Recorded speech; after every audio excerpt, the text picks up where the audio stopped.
মা ফাতেমাতুজ জাহরা রাদিয়াল্লাহু তাআলা আনহার ঘরের সামনে দিয়ে যখন আমার নবী যাচ্ছিলেন, হঠাৎ করে আমার নবীর কানের মধ্যে কান্নার আওয়াজ শোনা গেল, কান্নার আওয়াজ শোনা গেল, কান্নার আওয়াজ শোনা গেল। আমার নবী রাহমাতাল লিল আলামিন নবী মা ফাতেমাতুজ জাহরা রাদিয়াল্লাহু তাআলা আনহার ঘরের সামনে দাঁড়ালেন। দাঁড়ানোর পরে দরজার মধ্যে ঠুকা দিলেন। তখন মা ফাতেমাতুজ জাহরা দরজা খুললেন, দেখতে পেলেন রাহমাতাল লিল আলামিন তিনার ঘরের সামনে। রাহমাতাল লিল আলামিনকে মা ফাতেমা সালাম দিলেন, ইয়া রাসূলুল্লাহ, ইয়া হাবিবাল্লাহ, এই অসময়ে আপনি আমার ঘরে কেন এসেছেন? এই অসময়ে তো আপনি আসার কথা না, কিন্তু কেন এসেছেন? রাহমাতাল লিল আলামিন বলতে লাগলো, ও ফাতেমা, কথা কম, কথা পরে হবে, আগে বলো ঘরের ভিতরে কান্না করছে কে? ঘরের ভিতরে কান্না করছে কে? তখন আমার নবীর কন্যা মা ফাতেমাতুজ জাহরা বলতে লাগলেন, ইয়া রাসূলুল্লাহ, ঘরে আসেন, ঘরে বসেন, তারপরে কথা বলেন। রাসূলুল্লাহ বলতে লাগলো, না না, বলো কান্না করছে কে? মা ফাতেমা বলতে লাগলেন, ইয়া রাসূলুল্লাহ, শিশু হুসাইন, সে তো শিশু, সে কান্না করছে, সে কান্না করতেই পারে। আমার নবী চিৎকার দিয়ে বললেন, ও ফাতেমা, তুমি কি জানো না আমি ইমাম হাসান হুসেনের কান্না সহ্য করতে পারি না?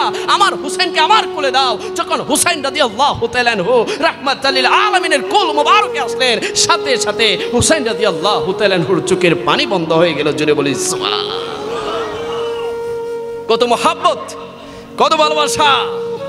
আরে আমার নবী মসজিদে নববীতে দাঁড়িয়ে ইমামতি করছেন, আমার নবী ইমামতি করছেন, পিছনে সাহাবায়ে কেরামরা ইক্তেদা করে আমার নবীর পিছনে নামাজ আদায় করছেন। আমার নবী যখন রুকু থেকে সিজদার মধ্যে গেলেন, ওই সময়ে মসজিদে নববীতে প্রবেশ করলেন ইমাম হোসেন রাদিয়াল্লাহু তাআলা আনহু। ইমাম হোসেন রাদিয়াল্লাহু তাআলা যখন প্রবেশ করলেন, প্রবেশ করার সাথে সাথে দূর দিয়ে রাসূলুল্লাহর পিঠ মোবারকের মধ্যে উঠে গেলেন, পিঠ মোবারকের মধ্যে উঠে গেলেন। উঠার পরে আমার নবীর কাঁধ মোবারকে তিনি বসে থাকলেন। ওইদিকে আমার নবী সিজদারত অবস্থায়, আমার নবী 4-5-10 মিনিট হয়ে যাচ্ছে, সিজদা থেকে উঠছে না। পিছনে সাহাবায়ে কেরামরা চিন্তা করতে লাগলো, হাই হাই, রাসূলুল্লাহর কি হয়েছে? আমার নবীর কি হয়েছে? আমার নবী তো সাধারণত নামাজের মধ্যে যখন জামাত সহকারে নামাজ পড়ে, তখন 3 তাসবিহ, 5 তাসবিহ, 7 তাসবিহ, 9 তাসবিহ, 11 তাসবিহ এরকম পরিমাণ সিজদার মধ্যে থাকে। আজ আমার নবী কেন উঠছে না? কেন উঠছে না? ইমাম হোসেন রাদিয়াল্লাহু তাআলা যখন আমার নবীর পিঠ মোবারক থেকে নামলেন, সাথে সাথে আমার নবী সিজদা থেকে উঠলেন, সালাম ফিরালেন। সাহাবায়ে কেরামরা প্রশ্ন করলেন, ইয়া রাসূলুল্লাহ, ইয়া হাবিবাল্লাহ, এত লম্বা সময় আপনি কেন সিজদা দিয়েছেন? কেন সিজদা দিয়েছেন? কেন সিজদা দিয়েছেন? ইমাম হোসেন রাদিয়াল্লাহু তাআলা যখন আমার নবীর পাশে বসলেন, আর আমার নবী বলতে লাগলো, ও সাহাবায়ে কেরামরা, দেখো দেখো আমার পাশে কে আছে? আমার কলিজার টুকরা হুসাইন। আমি নবী যখন সিজদার মধ্যে গিয়েছিলাম, আমার হুসেন আমার পিঠের মধ্যে উঠেছে। আমি নবী যদি সিজদা থেকে উঠে যেতাম, আমার হুসেন আমার পিঠ থেকে পড়ে ব্যথা পেত।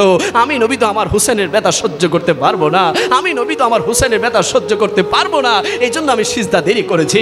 আমরা যদি আজকে উস্কাইন দরবার শরীফ থেকে রাসূলুল্লাহকে প্রশ্ন করি, ইয়া রাসূলুল্লাহ, আপনার কদমে আমাদের জান কুরবান, আমরা আপনার কাছে জানতে চাই, যে হুসাইনের চোখের পানি আপনার সহ্য হয় না, যে হুসাইন আপনার পিঠ থেকে পড়ে গেলে আপনি সহ্য করতে পারবেন না বলছেন, ওই হুসাইনকে তো কারবালার জমিনে ওই ইয়াজিদ বাহিনীরা শত শত তীর মেরেছে, শত শত ছুরির আঘাত করেছে, বল্লম দিয়ে আঘাত করেছে, ওই হুসাইনের শিরচ্ছেদ করেছে। আপনি কিভাবে মদিনাতুল মুনাওয়ারা থেকে সহ্য করেছেন? কিভাবে আপনি ধৈর্য ধারণ করেছেন? আরে আমার নবী বলে, ও আমার উম্মতেরা, আমি এই জন্যই সহ্য করেছি যেন আমার হুসাইনের রক্তের বিনিময়ে আমি আল্লাহর কাছে তোদের জান্নাতটা নিশ্চিত করতে পারি। জোরে বলি সুবহান।